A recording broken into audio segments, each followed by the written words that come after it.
Mesdames, Messieurs, chers téléspectateurs, bienvenue dans votre émission 4e de couverture. Aujourd'hui, j'accueille deux auteurs, deux poètes qui ont écrit chacun un livre, l'un sur Silence d'humanité, elle s'appelle Khadija Sall, l'autre Emmanuel Ngom, nos morts sont toujours vivants.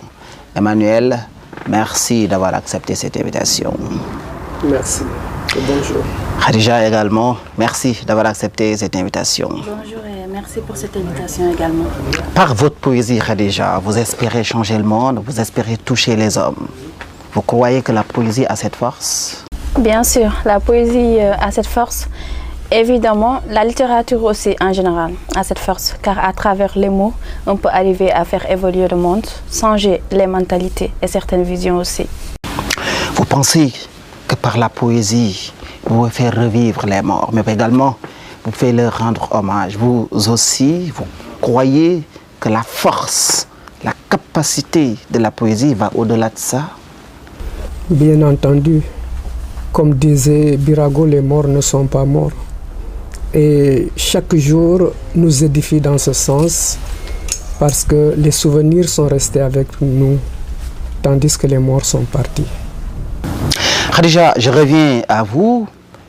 Vous avez chanté les femmes, mais également, vous vous êtes en quelque sorte insurgé contre l'excès de pouvoir. Fauteuil comme titre de poème, ça renferme énormément de métaphores. Veuillez l'interpréter, s'il vous plaît. Si, absolument, parce qu'avant tout, ça a été un titre que j'ai choisi par rapport à certaines recherches. J'ai recherché pour pouvoir, j'ai bouleversé carrément ce poème-là.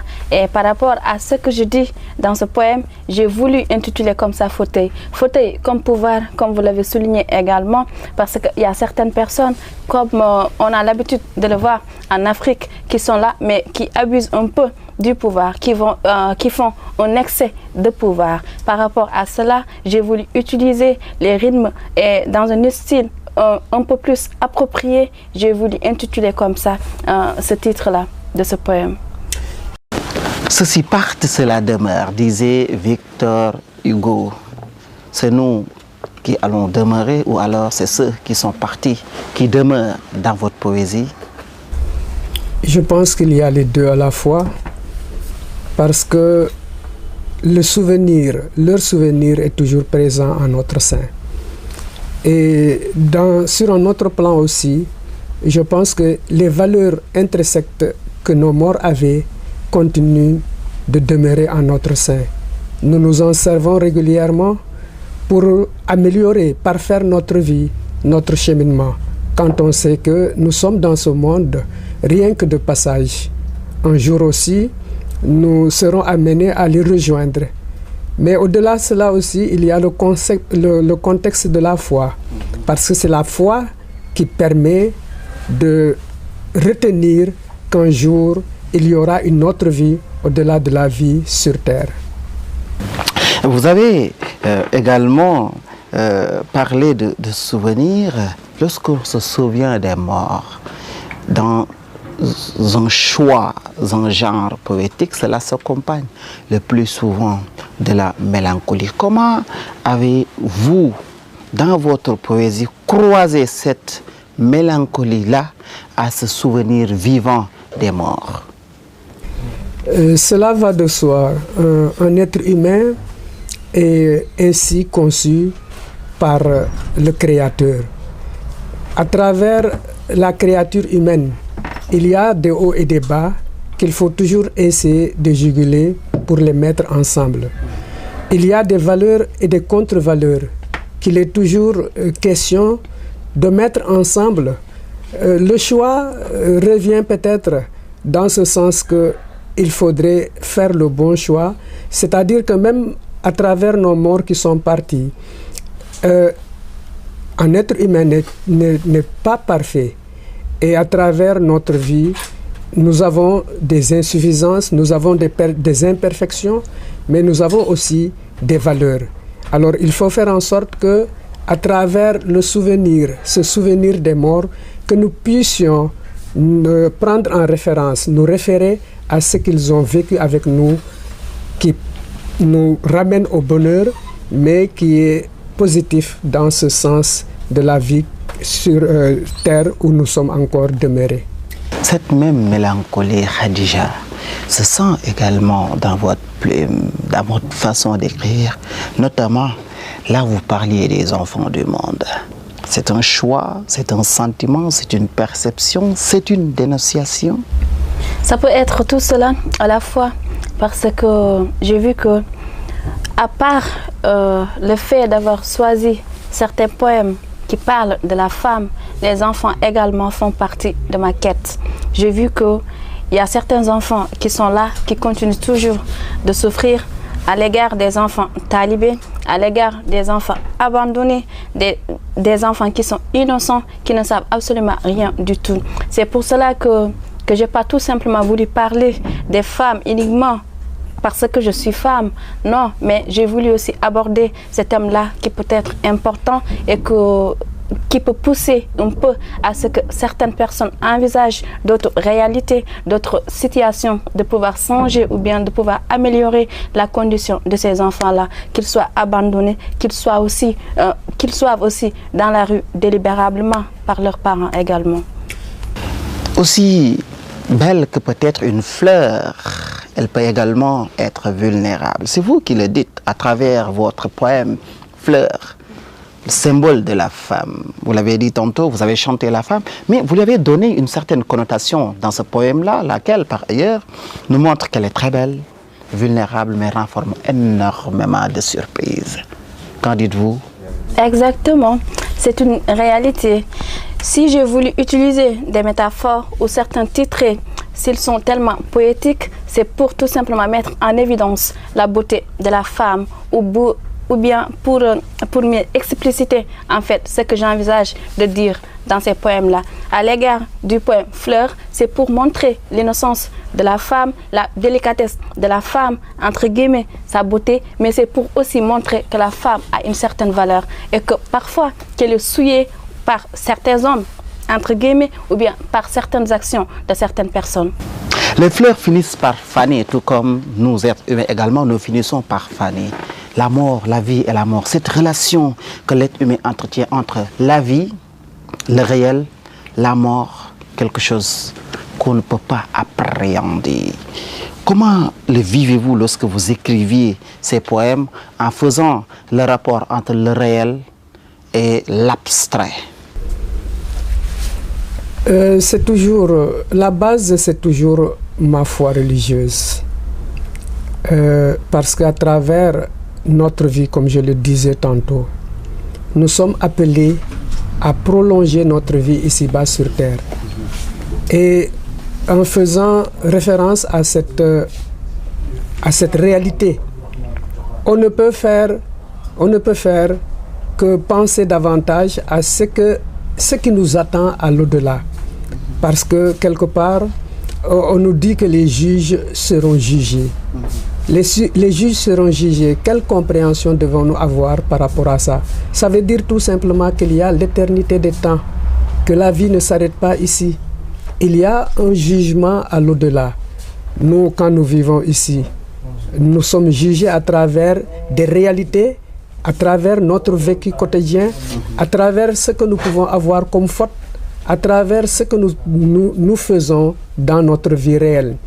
Mais il y a un prolongement, parce que ce prolongement-là, c'est ce que ce vécu ne s'arrête pas ici, et c'est notre foi religieuse qui nous donne de pouvoir comprendre cela.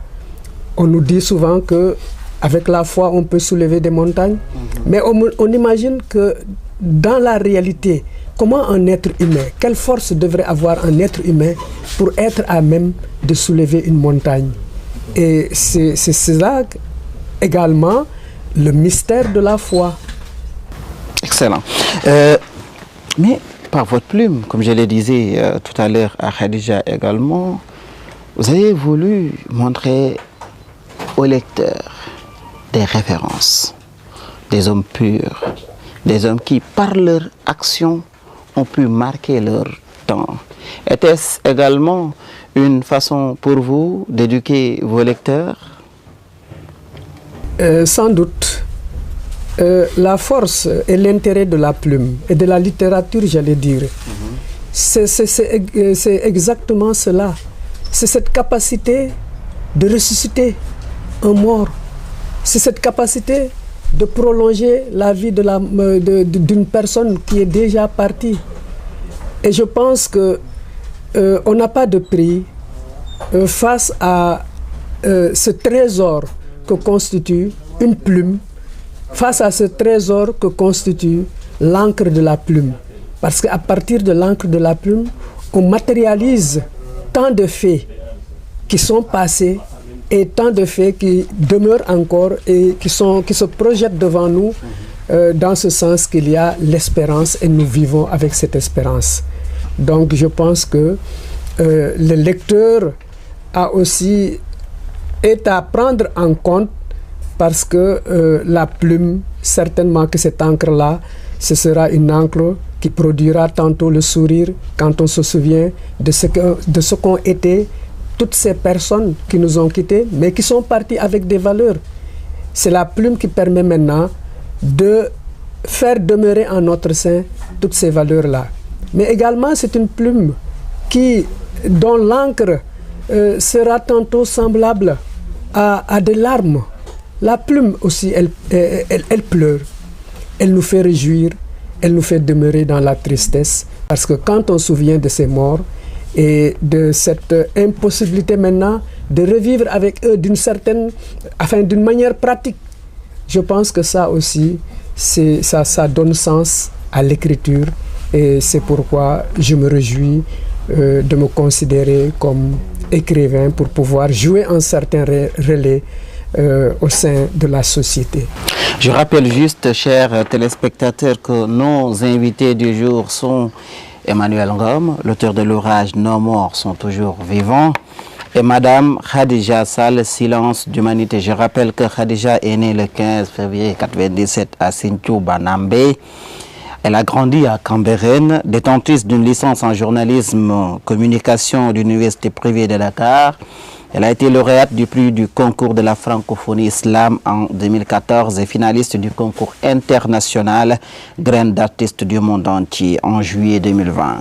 Elle est membre du collectif Parlons Poésie. Elle est aussi présidente du collectif des Coups de Verre. Jeune auteur, poétesse lamaise, avec Silence d'humanité, elle signe son premier recueil de poèmes. Son premier recueil, son premier livre, son premier bébé. Quel sentiment ça donne d'avoir réussi à reproduire ces sentiments par sa plume, comme le disait tout à l'heure M. Ngom, dans un ouvrage, en étant si jeune, mais en se prédestinant à une carrière d'écrivain. Qu'est-ce que cela vous fait? Effectivement, c'est un réel sentiment de bonheur, puisque c'est pas évident quand même. On a travaillé pour pouvoir faire fleurir tout cela. Bien vrai qu'il y a des personnes qui nous ont toujours accompagnés dans notre quête, mais tout ce que je peux dire, c'est que ça a toujours été un rêve. Et quand on a des rêves et qu'on a une optique de pouvoir les réaliser, forcément qu'on soit jeune ou vieux, on va y arriver. Ça a été toujours une passion à moi. Ça m'a toujours habité. C'est une logique en fait. C'est une logique. C'est pour cela que je me suis donné corps et âme, comme j'ai l'habitude de le dire, pour pouvoir y arriver.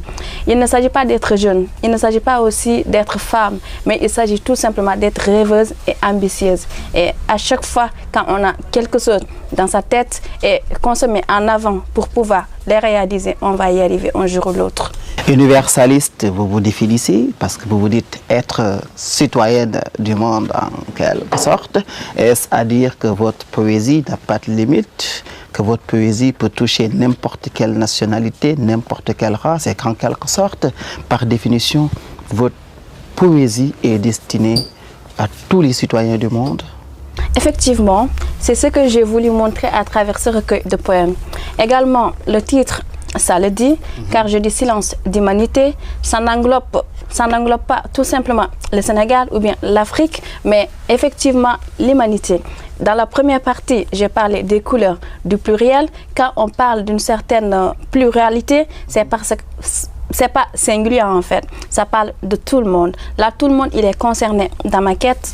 Dans la deuxième partie, effectivement, c'est moi qui parle, c'est moi qui écris, mais quand je dis je vous écris depuis, cela veut dire que je suis là, mais je fais référence à ce monde-là, intérieur ou extérieur, mais aussi à ces fils-là, à ces fils d'Afrique, à ces fils d'Europe, d'Océanie et du monde entier. Je parle à tout un chacun de nous, je parle à toute personne qui se sent concernée à travers ce que je dis. Dieu est présent dans vos plumes. Emmanuel, vous parlez de la foi, vous parlez de Dieu, vous parlez de cette force qui permet à l'être humain d'aller vers ces objectifs-là, d'en puiser à chaque fois que de besoin. Vous également, vous avez parlé de l'esthétique de l'islam, donc de Dieu toujours. Qu'est-ce que cela fait de voir toujours chez les poètes faire référence à Dieu? Surtout faire référence à l'immatériel, comme nous le dit souvent Emmanuel. Dieu dans votre poème.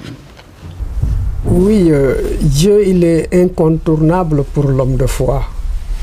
Je pense qu'un homme de foi, fidèle à sa religion, retient déjà que sans Dieu, il n'aurait pas existé. Et je pense que c'est une chose normale que de rendre vraiment honneur à celui qui a fait que vous soyez là.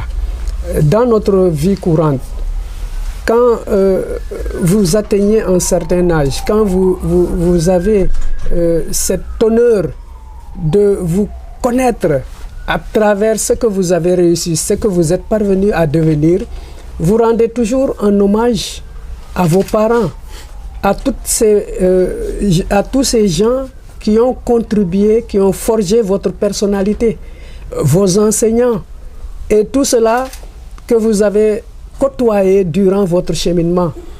Mais si on peut faire cela, on devrait pouvoir le faire davantage pour celui qui a créé même ces personnes qui vous ont aidé à devenir ce quelqu'un. Donc je pense que la place de Dieu, elle est là, elle doit être constante dans nos vies. Je disais tantôt que avec la foi, on peut soulever des montagnes. Mais il faut dire parallèlement que sans la foi, on peut crouler sous les montagnes. Khadija, la présence de Dieu dans votre écriture, qu'est-ce qu'il explique? Quel est le sentiment qui a débouché à l'écriture de ce poème? Bon, comme il l'a dit, en fait, quand on parle de Dieu, il ne s'agit pas tout simplement de faire référence à ces poèmes, mais de faire référence à notre vie en global. Parce que Dieu, il existe dans notre vie, c'est celui qui nous fait vivre. Alors réellement, dans la quête du poème, on a l'habitude de le dire même d'ailleurs, ça n'existe pas aujourd'hui. Ça a commencé depuis les surréalistes. Il y avait même certains écrivains qui étaient athées, mais quand même ils pensaient à Dieu. C'est parce que c'est tout simplement pour prouver que Dieu est essentiel dans nos vies. Et c'est une quête essentielle pour que le poète puisse élaborer certains thèmes quand il s'agit de l'amour, quand il s'agit de la foi, mais également de Dieu. La musicalité de votre poème, je commence d'abord par vous, Khadija. On y sent, par le choix déjà du moi, alors que certains disent que le moi est haïssable, mais Hugo y avait répondu que en réalité, si je vous parle de moi, je parle de vous. Vous, également, dans votre poème, on y sent la présence du pronom personnel. Qu'est-ce qui explique ce choix chez vous pour une première publication? Si, ça s'applique et surtout dans la deuxième partie. Comme je l'ai dit, dans la première partie, je m'adresse à toute personne. C'est en fait une quête plurielle. Mais dans la deuxième partie, c'est moi qui parle. Alors forcément, il devra y avoir le jeu. Mais je parle en tant que citoyenne du monde, je parle en tant que moi, mais je m'adresse à toute personne qui va se sentir concernée par rapport à mes écrits. Dans ces poèmes, on peut voir, il y a l'amour, on peut voir, il y a une certaine peur, parfois il y a une mélancolie, mais tout cela, c'est des sentiments, c'est des émotions que toute personne, que chaque citoyen peut sentir dans sa vie en fait. C'est pour cela que là, je réapplique ce qu'avait dit Victor Hugo. Quand je parle de moi, je parle de vous. Emmanuel, contrairement à Khadija, vous êtes beaucoup plus extraverti qu'introverti. Elle, comme elle l'a dit si bien dans la deuxième partie surtout de son ouvrage, elle a un peu parlé d'elle-même, mais en exprimant ces émotions qui en réalité peuvent être les émotions de tout un chacun de nous tous. Mais vous, votre plume est beaucoup plus extravertie, beaucoup plus rattaché à des références, à des personnalités, à des personnes que vous avez côtoyées, mais surtout avec cette reconnaissance envers Dieu d'une part, à travers ces personnes-là. Est-ce une façon à vous aussi, par votre âge, votre vécu, de rendre hommage à toutes ces personnes que vous avez perdues en cours de chemin, mais surtout de rendre hommage à Dieu, l'être suprême? Oui, rendre hommage à Dieu, le maître suprême de nos vies. Mais à travers ces poèmes-là aussi, j'ai essayé de me mettre à la place de chaque membre de famille qui a perdu son être. Tout le monde n'écrit pas. Il y a des gens qui n'ont même pas la capacité de s'exprimer face au désarroi que crée la mort.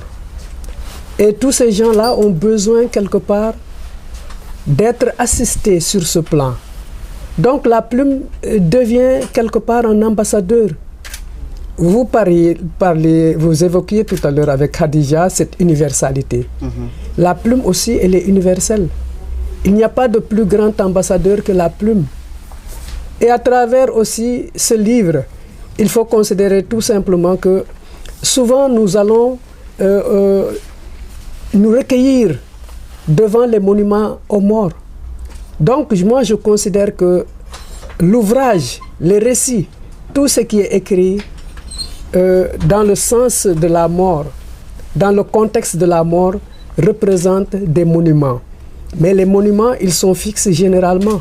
Alors, l'ouvrage est un monument en marche perpétuelle, à travers même l'outil tel qu'on peut le tenir, mais à travers aussi cette forme de partage, à travers l'électronique par exemple, avec les nouvelles technologies, n'est-ce pas? Je pense que, en tout cas, tantôt même j'ai eu à emprunter, dans les poèmes, vous pouvez le sentir, le voir, j'ai tantôt emprunté la voix d'un membre de la famille pour exprimer son sentiment. J'ai tantôt même, à travers un poème, comme celui où j'ai rendu hommage à un colonel, à un commandant des eaux et forêts, j'ai emprunté sa voix pour soulager, réconforter les membres de sa famille que lui, il a quitté, il n'est plus là, mais il s'adresse à eux pour les réconforter. On sent nettement que lorsque vous dites emprunter la voix d'un de vos références dans votre livre, cela rappelle encore une fois de plus l'origine de la poésie qui après tout a toujours été de la musicalité mais également des chants. Je rappelle que Emmanuel Ngom est inspecteur de police de formation avec qualité d'OPJ. Sa seconde casquette est celle d'acteur culturel, écrivain, poète parolier, chanteur, auteur, compositeur. Il a effectué une riche et brillante carrière professionnelle de 37 années successivement dans les domaines de la police judiciaire, du renseignement et de la sécurité publique. Il est aussi communicateur catholique et est auteur du recueil de poèmes Il Tam Tam de l'Anima Negra, édité en Italie en 2005. Aujourd'hui, c'est lui l'auteur de Nos morts sont toujours vivants. Khadija, c'est par là que nous allons terminer d'ailleurs. La femme, vous en avez parlé dans ce livre. On y sent la trace féminine dans ce livre. Tout au début même, avant que nous commencions les livres, je vous taquinais à vous demander ce qu'était la femme. Mais on y sent dans ce livre. Lorsqu'on lit le livre sans même connaître l'auteur, s'il n'y avait pas d'auteur, on sent nettement que c'est une femme qui écrit la condition féminine est si importante pour vous dans la société, comment les qualifiez-vous d'abord, ces sociétés-là, par rapport à la femme, et quel rapport les femmes entretiennent avec ces sociétés-là, ou bien en tout cas, quel rapport ces sociétés elles-mêmes entretiennent avec les femmes? Si, absolument. Je ne ferai que me réjouir face à cette question. Car, comme avait l'habitude de le dire d'ailleurs même Simone de Beauvoir, la femme, ce n'est pas une donnée naturelle, c'est le résultat d'une histoire. Cela veut dire que la femme, elle a toujours constitué l'histoire. La femme, d'ailleurs, elle-même, elle est l'histoire. Alors, la femme existe dans une société. La femme se doit d'exister dans une société. Mais le fait d'exister dans une société et le fait de devoir accomplir les devoirs que la femme doit vivre dans cette société, c'est ce que je mets un peu en accent. J'ai vu depuis pas mal de temps qu'il y a beaucoup de femmes qui se révoltent, qu'il y a beaucoup de femmes qui sont là, mais qui ne sont pas épanouies. C'est ce qui m'a poussée d'ailleurs. Dans ce recueil, il y a beaucoup de thèmes. Il y a divers thèmes. Je parle de l'enfant, de l'égoïsme, d'une certaine hypocrisie. Je parle d'ailleurs de l'amour. Je chante Dieu, je chante tout en général, comme le ferait une poétesse d'ailleurs, comme le ferait une personne avec sa plume en quête d'inspiration. Mais j'ai voulu mettre en avant la femme parce que je me dis que la femme constitue l'humanité. C'est la mère de l'humanité et qu'il y a certaines choses qui sont là dans cette société qui n'ont pas été dites, mais aussi il y a des choses qui manquent par rapport à la condition féminine. Il y a des violences de toutes sortes qui se subissent. Il y a certains cas de viol. Il y a effectivement aussi des cas d'homicide par rapport à chaque personne, plutôt par rapport à sa situation, peut se voir à cela. C'est moi qui parle, mais je pousse aux autres, effectivement, et d'ailleurs même de pouvoir parler. Il y a certaines personnes qui sont là avec certaines conditions de vie, mais elles n'osent pas prendre la parole pour oser s'exprimer ou pour même oser écrire quelque chose.